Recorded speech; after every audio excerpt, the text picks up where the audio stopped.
Shadab Law Classes in association with Dynamic Augments.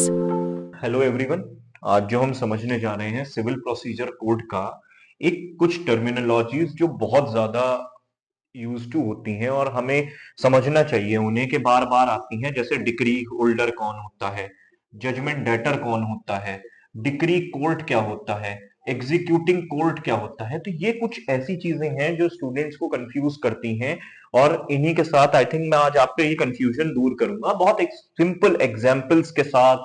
बहुत ही ज्यादा पहले तो आप ये देख लीजिए 2.3 में डिक्री होल्डर डिफाइन है सीपीसी के, 2.10 में जजमेंट डेटर है, सेक्शन नंबर 37 में डिक्री कोर्ट के बारे में कहा गया है, एग्जीक्यूटिंग कोर्ट के बारे में जो आपको दिखेगा वो सेक्शन नंबर 38 ऑफ सीपीसी में दिखेगा। तो ये कुछ चीजें हैं, आइए समझते हैं सबसे पहले कि decree holder, judgment debtor, decree court, executing court एक सिंपल से एग्जांपल से ही हम समझ लेंगे।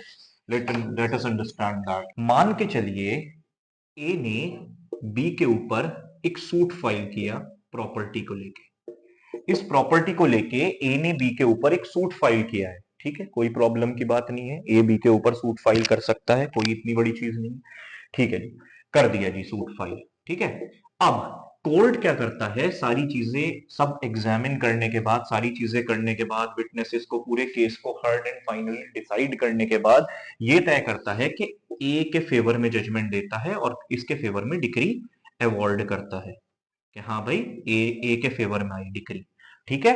तो ध्यान से समझिएगा, जिसके फेवर में डिक्री आती है उसे हम कहते हैं डिक्री होल्डर, बहुत आसान है, और जिसके अगेंस्ट डिक्री आती है उसे हम कहते हैं जजमेंट डेटर, ठीक है। जिसके अगेंस्ट डिक्री आती है उसे हम कहते हैं जजमेंट डेटर और जिसके फेवर में डिक्री आती है उसे कहते हैं डिक्री होल्डर।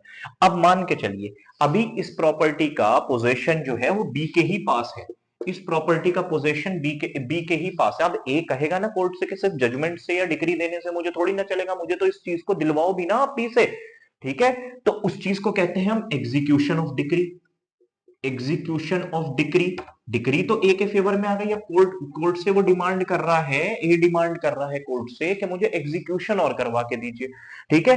अब डिक्री कोर्ट कौन सा है, जिसने ये डिक्री अवॉर्ड करी है, वो होता है डिक्री कोर्ट। अब कंफ्यूजन ये रहता है, अब उसे एग्जीक्यूशन कराना है डिक्री का, तो एग्जीक्यूटिंग कोर्ट कौन रहेगा, एग्जीक्यूटिंग कोर्ट कौन रहेगा। अब ए जो है, ध्यान से सुनिएगा, जिस कोर्ट ने डिक्री अवॉर्ड करी है वो ही फर्स्ट इंस्टेंस पे कौन सा रहता है, एग्जीक्यूटिंग कोर्ट रहता है।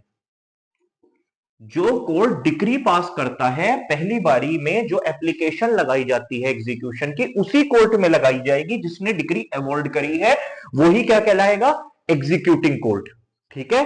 अब मान के चलिए ये प्रॉपर्टी कहीं और है, उसकी जुरिस्डिक्शन से बाहर है, तो वो ट्रांसफर भी कर सकता है, वो एग्जीक्यूटिंग कोर्ट या वो डिक्री कोर्ट वो किसी और एग्जीक्यूटिंग कोर्ट को, जहां पे वो प्रॉपर्टी है सिचुएटेड, वहां पे ट्रांसफर भी कर सकता है, वो बात हो गई अलग। मगर एग्जीक्यूटिंग कोर्ट कौन रहता है पहले नंबर पे, एग्जीक्यूटिंग कोर्ट वही रहेगा जो डिक्री कोर्ट है, जिसने डिक्री अवॉर्ड करी है, उसी में ही आप एग्जीक्यूशन की एप्लीकेशन लगाते हैं और वही एग्जीक्यूट करवा के देता है। अगर उसकी जुरिस्डिक्शन में प्रॉपर्टी है तो बात अलग है, वही एग्जीक्यूटिंग कोर्ट है, वैसे भी वही रहता है फर्स्ट इंस्टेंस में, ठीक है।